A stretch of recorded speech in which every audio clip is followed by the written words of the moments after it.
Esta semana nos vamos a trasladar a las comarcas de Taramundi y de los Oscos, donde además de proponer alguna de las rutas de gran belleza que rodean esta parte del Principado, realizaremos un viaje al pasado para contemplar el admirable aprovechamiento de los recursos naturales a través de ingenios sorprendentes que se han conservado milagrosamente intactos gracias al esfuerzo y dedicación de sus habitantes. Unos habitantes aislados y prácticamente incomunicados hasta hace muy poco tiempo, pero que han sabido conservar sus tradiciones y su cultura, además de transmitirla a los viajeros que visitan en gran número toda la zona. Viajeros en busca de tranquilidad, de bosques autóctonos, de manos artesanales. Viajeros en busca de arquitectura popular, de historia o de historias contadas al fuego de los lumes, en las polavillas o tertulias de vecinos, como la que aún se celebra todos los sábados en la casa natal de Antonio Raimundo Ibáñez.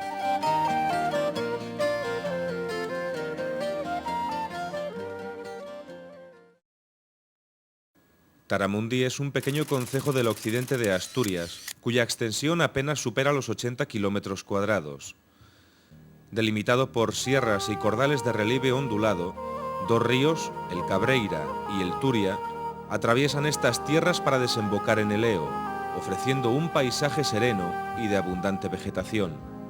Las características naturales del concejo invitan a disfrutar de las rutas de senderismo, como la de los Molinos o la del Agua, la de los Ferreiros o la que iniciamos en el albergue de El Teixo, a 9 kilómetros de Taramundi. En las inmediaciones del albergue parte esta ruta que nos va a llevar hasta la Vega de Llan, elevándonos por encima de la niebla para atravesar bosques que parecen sacados de un cuento.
Nuestra primera parada la realizamos en Vega de Llan, para conocer la elaboración del queso de Taramundi, que se obtiene a partir de la leche producida en las explotaciones de los socios de la Cooperativa de Productos Lácteos.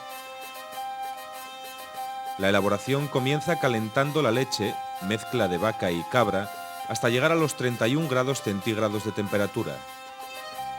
Una vez incorporados los fermentos y el cuajo, se obtiene la cuajada, que será la que se introduzca en los moldes para su prensado y desuerado. El prensado se realiza durante 10 minutos por cada uno de los lados del queso y después de 24 horas de reposo se procede al salado para dejarlo en reposo 4 días más.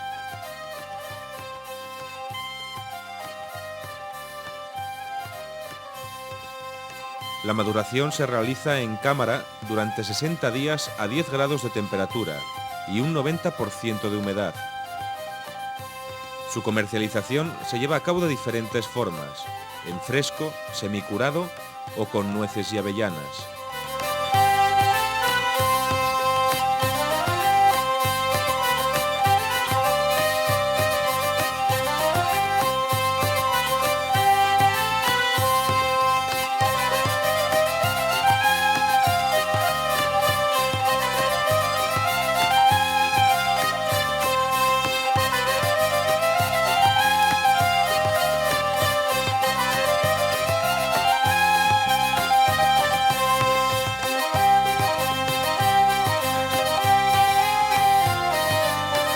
Después de reponer fuerzas, reanudamos el camino para dirigirnos hacia Taramundi.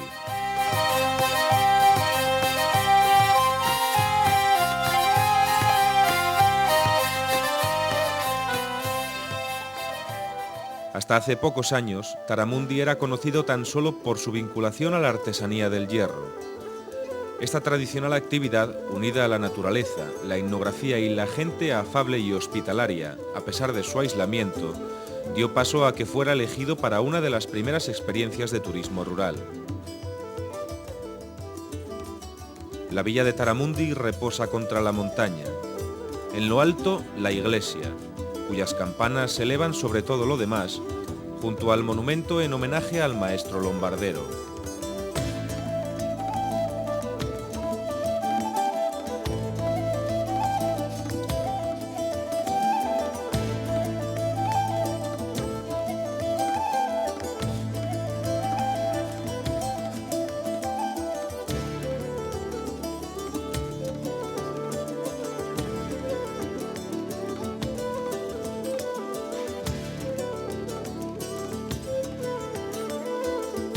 Ya en las afueras nos sorprenden las excavaciones del castro de época romana, que actualmente se encuentra en fase de estudio.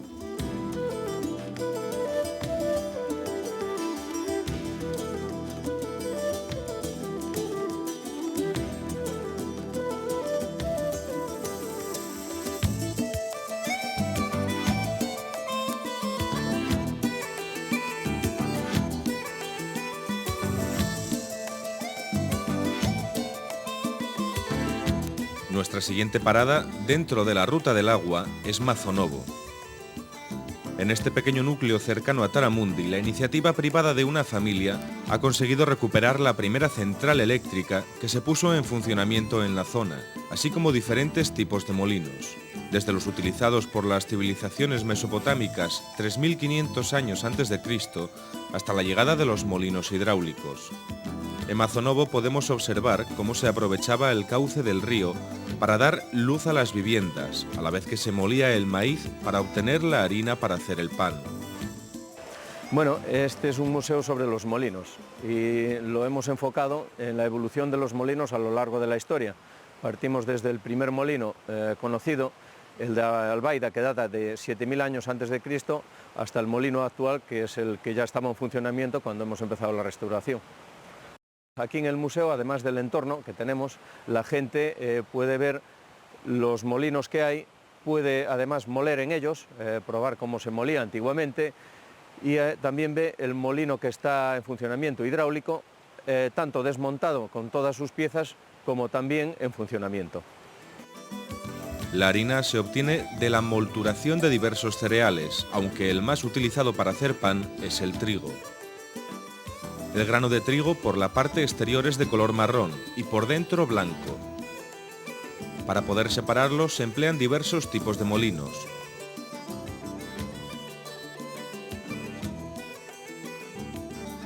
Los primeros molinos consistían en el empleo de dos piedras, una inferior sobre la que se depositaba el grano y otra más pequeña para molerlo. Estos primeros molinos aparecieron 3.500 años antes de Cristo, en las civilizaciones mesopotámicas y egipcias. Hacia el año 150 a.C.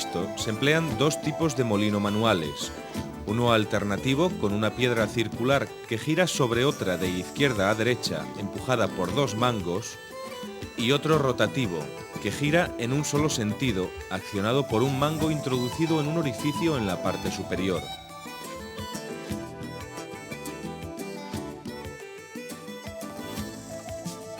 Poco antes de la era precristiana aparece el molino hidráulico. Consiste en un eje de transmisión directa provisto de unas paletas que reciben el agua a gran velocidad. Las piedras se hacen mayores y para evitar introducir el grano poco a poco con la mano, se le dota de un automatismo que consiste en un depósito o tolva que se llena de grano y un distribuidor o canaleta que alimenta poco a poco las piedras. El grano cae en el ojo del molino y entra en las piedras por unos canales rebajados llamados rayas, donde se muele y sale hacia el exterior. La harina y el salvado caen en la cernedora, una caja cuya parte inferior tiene una tela metálica muy fina que filtra la harina. El salvado no cabe por los orificios y se desplaza hacia la parte delantera, donde será recogido para uso ganadero.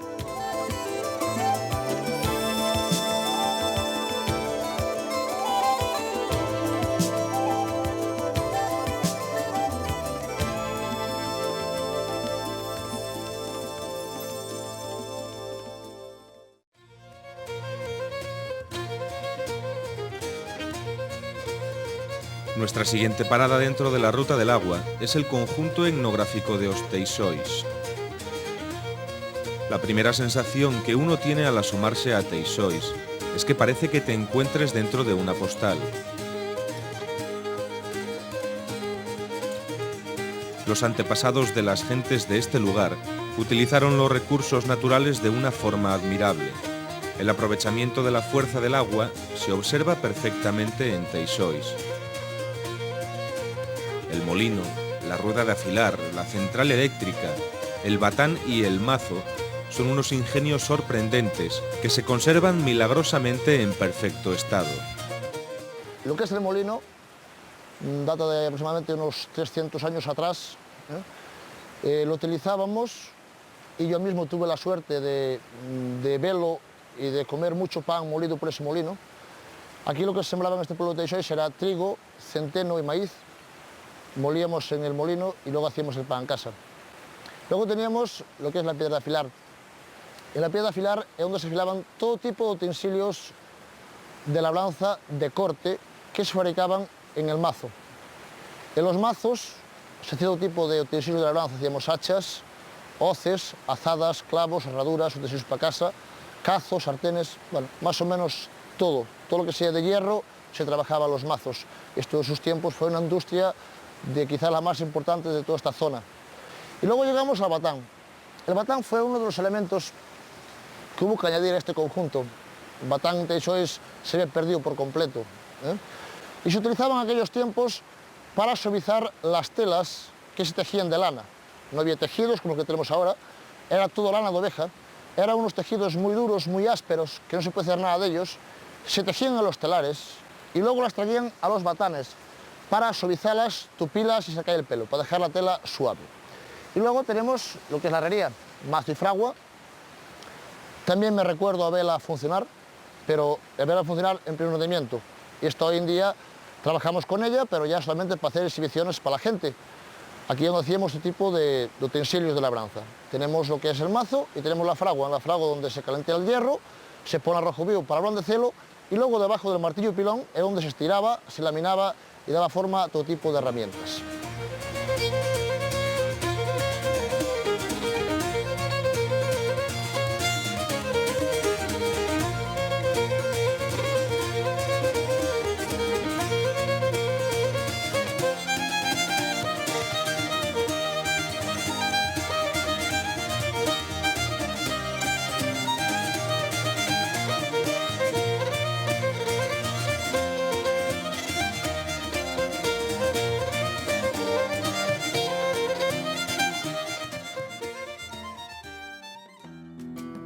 Desde sus orígenes, los mazos, junto a las ferrerías, tuvieron gran importancia en la actividad económica del occidente de Asturias. En el mazo se estiraba el hierro y con él se hacían herramientas de campo y otros utensilios que luego se vendían en ferias: braseros, sartenes, cazos y cuchillos o navajas. El origen de los cuchillos y navajas de Taramundi se remonta a mediados del siglo XIX, como una derivación más de las actividades de las ferrerías. En Esquíos aún se conserva uno de los pocos talleres que mantienen la tradición de una fabricación artesanal que se ha transmitido de generación en generación. Manuel Lombardía aprendió este oficio de su padre. En casa de Manuel se vive un viaje al pasado a través de las más de 1000 piezas que se utilizaron en la comarca y que se ha preocupado de recopilar a lo largo de los años.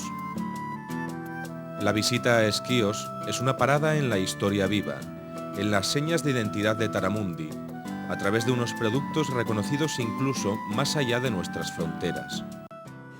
Bueno, una navaja de Taramundi pues tiene que ser como se hace en Taramundi desde hace cientos de años. No se sabe cuándo se empezó a hacer navajas en Taramundi.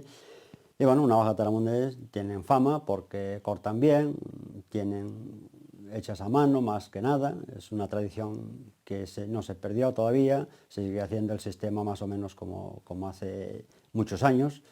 Se viene transmitiendo de padres a hijos. Yo aprendí con mi padre y casi todo el mundo hace eso. Mi padre ya hacía el mismo modelo de navaja que hago yo.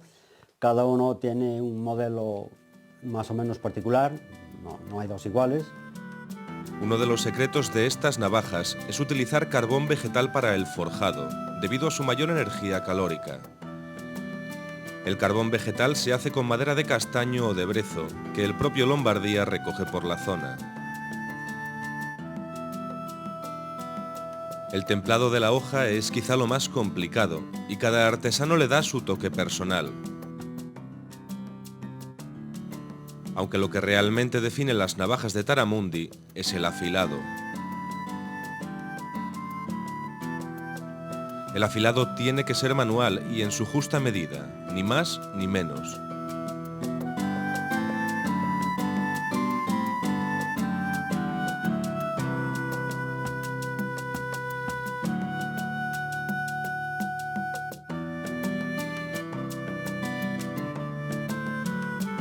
Una vez terminada la hoja se ensambla en la empuñadura, recubierto en su interior por madera de brezo.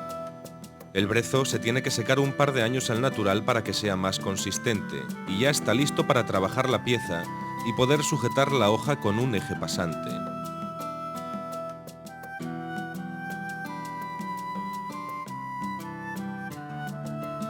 De esta forma, a mano, una a una, se fabrican las famosas navajas de Taramundi.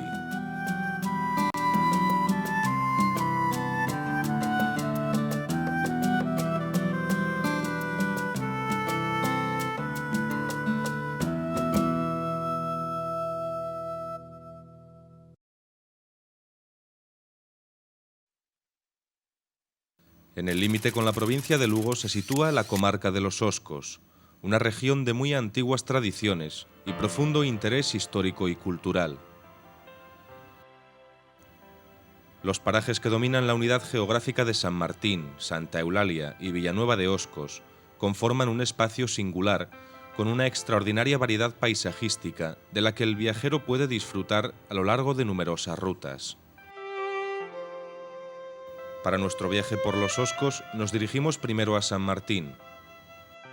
Enclavado en la meseta y atravesado por el río del mismo nombre, agrupa los principales servicios administrativos y es un magnífico centro de operaciones para realizar excursiones por la comarca.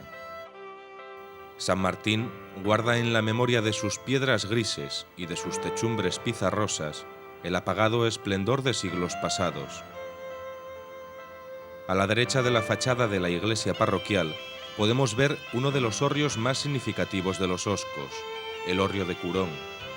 Su cubierta mixta de pizarra y paja responde a los modelos más primitivos de este tipo de construcciones. Frente a la iglesia tenemos la casona de los Guzmanes, antigua casa señorial del siglo XVIII, que conserva en el pórtico de su entrada principal un escudo labrado en piedra.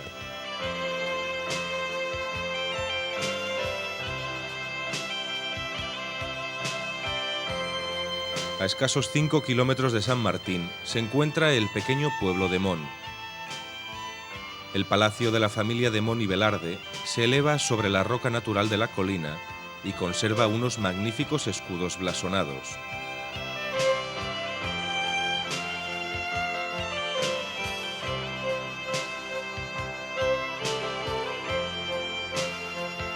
Este pueblo prácticamente deshabitado es el punto de partida de la ruta al Mazo de Mon. La ruta discurre por un sendero rodeado de bosques y de silencio.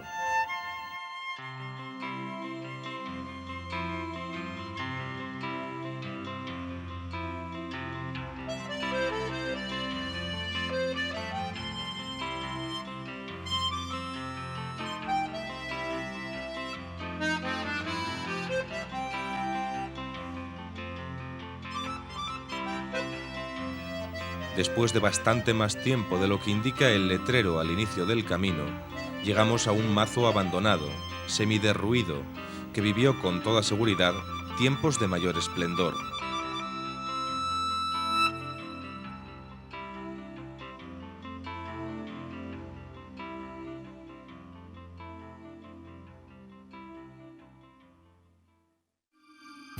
A escasos 6 kilómetros después de coronar el puerto de la Garganta, nos recibe Villanueva de Oscos y el monasterio de Santa María, a la entrada de la capital de este pequeño concejo. Las comunidades de monjes medievales, desde este imponente monasterio, ahora en ruinas, administraron el territorio fomentando el desarrollo industrial, basado en la fuerza hidráulica proporcionada por los ríos de la región y la riqueza del bosque. Los últimos 2 siglos, los mazos, fraguas y ferrerías fueron uno de los motores de la economía de esta zona, rica en mineral de hierro.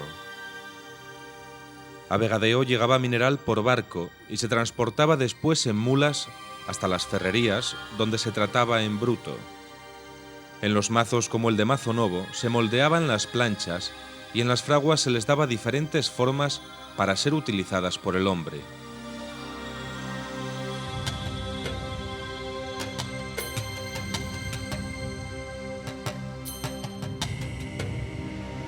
La mayoría de estas forjas eran movidas por las aguas de la Agüeira. Desde el área recreativa del río Agüeira, en Pumares, muy cerca de Santa Eulalia, comienza la ruta de la cascada o Seimeira. Río, bosque anciano y mágico, y Seimeira altiva, es lo que nos vamos a encontrar al recorrer esta ruta de dificultad baja y bien señalizada. El trayecto se hace ameno, puesto que sigue el curso del río, cercano a poblados y antiguas construcciones como Corripas y Cortines. Una ruta, la de la Seimeira, de 2 o 3 horas de duración, entre árboles añejos, para llegar a un espectacular salto de agua de 20 metros de altura.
La tejeduría es una actividad que cuenta con una asentada tradición en los Oscos y Taramundi.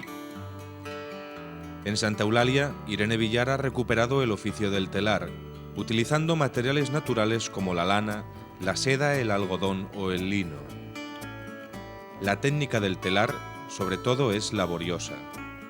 Y montar el telar me lleva 6 o 7 horas prepararlos y ordenar los hilos, y 6 o 7 o más pasarlos al prepeine, y después pasarlos a los lizos, y después pasarlos al peine definitivo, y entonces me lleva muchas horas, no sé cuántas, pero días. Y la técnica es, con los lizos, depende del enfilado de los lizos, te va a dar una tela u otro, y después del orden de pedaleo. En los pedales, cada pedal tira de unos lizos, y entonces depende del orden que le des, te sale un tejido, te sale otro, y puedes trabajar libremente. Todo esto tiene miles de combinaciones que tú puedes idear, que no tienen ni nombre. En la artesanía tradicional, pues quizás sí, la sarga, el tafetán, hay muchos tejidos de siempre. El más primitivo creo que es el tafetán, que ya está desde antes de Cristo. Y desde antes de Cristo ahora el telar pues sigue siendo el telar, de dar pasa pedal, da pedal, lanzadera, y así es como funciona el telar.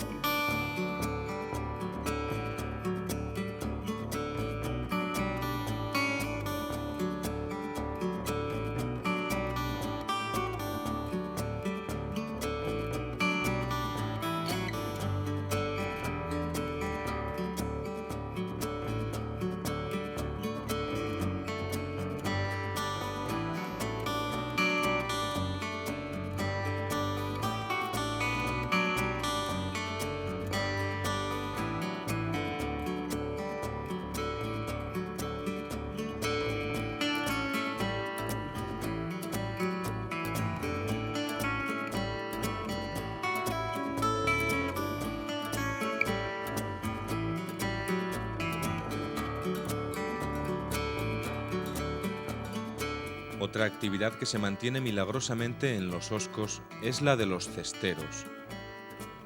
En Sarceda, Pepe el Mudo es el último artesano cestero, que cuando llega el otoño sale por los bosques a recolectar las varas de avellano y de castaño, las mejores para la elaboración de las cestas.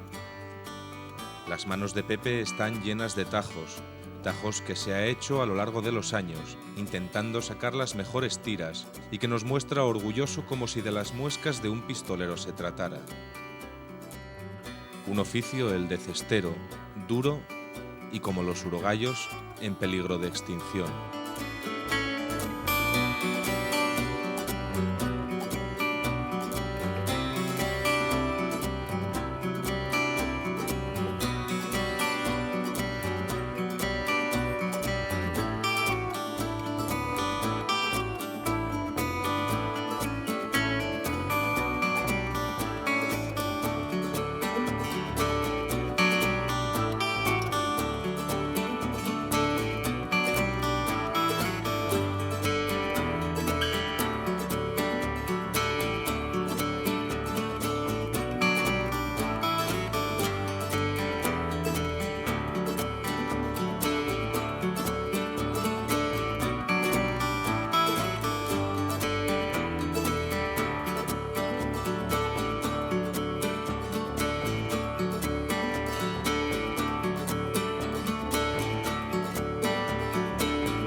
La última visita de nuestro viaje por los Oscos es el Museo Casa Natal Marqués de Sargadelos, en Ferreirela de Baxo.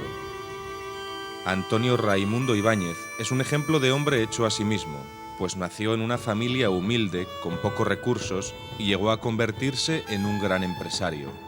Empezando, el Marqués de Sargadelos recibe el nombre del título que se le otorga merced a dos obras importantes que se realizan en el pueblo de Sargadelos. Sargadelos es un pueblo que está en la provincia de Lugo, en el municipio de Cervo. Aquí Antonio Raimundo, por eso habría que llamarle aquí Antonio Raimundo Ibáñez, no marqués porque no lo era en esta casa, nace aquí en 1749, su padre escribano, pero procede de una familia de ingresos medio bajos, como representa la casa, Y este hombre emigra a muy temprana edad, a los 21 años ya se traslada a Ribadeo. En Ribadeo organiza toda una vida comercial, una gran empresa comercial, la Real Compañía Marítima. Y posteriormente, en 1791, levanta en Sargadelos los primeros altos hornos de fundición integral de España. La primera fundición española la funda este hombre, Antonio Raimundo Ibáñez, en Sargadelos. Posteriormente, y quizás sea lo más conocido, en 1806, concesión también de Carlos IV, levanta la fábrica de loza. Es un tipo de lozas, tipo inglés, que era la demanda que existía en España al tener en cuenta que están haciendo la burguesía y en comparación con la alfarería que se conocía aquí en España, pues esta nueva clase social, dinámica, emprendedora y capitalista, lo que está demandando unas piezas más ligeras, lavables y resistentes, ¿no? De ahí que la demanda existente era de loza inglesa y este hombre, apoyado en el yacimiento de Caulín de Burela, un gran descubrimiento de aprovechamiento de recursos naturales de la comarca, por eso se levanta en Sargadelos esta fábrica de loza. La visita a la casa natal de Ibáñez nos permite además observar las características de la arquitectura popular de la comarca. Muros de mampostería de piedra, cubiertas de pizarra y vigas de madera, acompañan la distribución de las diferentes habitaciones y salas auxiliares, típicas de la vivienda campesina de los Oscos.